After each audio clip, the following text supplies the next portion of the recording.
दिल्ली के बुराड़ी इलाके में एक साधारण सा घर था जहां एक ही परिवार के 11 लोग साथ रहते थे।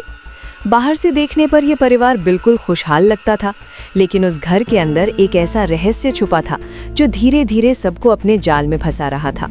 ये सब तब शुरू हुआ जब घर के सबसे छोटे बेटे को रात में एक अजीब आवाज़ सुनाई देने लगी। वो आवाज़ खुद को उसके मर चुके दादाजी की आत्मा बताती थी। शुरुआत में किसी ने उसकी बातों पर ध्यान नहीं दिया, लेकिन धीरे धीरे उसने एक डायरी में उन आवाज़ों के कहे अनुसार लिखना शुरू कर दिया।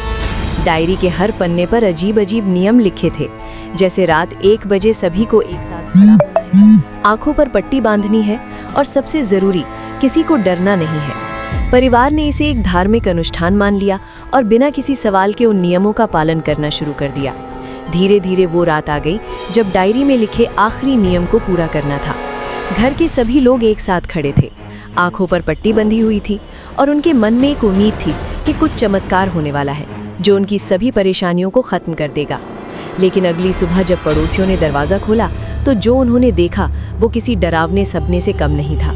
घर के अंदर 11 लोग एक ही तरह से खड़े थे, पूरी तरह शांत, जैसे पुलिस को उस घर से वही डायरी मिली। जब उन्होंने उसका आखिरी पन्ना पढ़ा तो उनके होश उड़ गए। उसमें लिखा था, डरो मत, आखिरी पल में कोई तुम्हें बचा लेगा।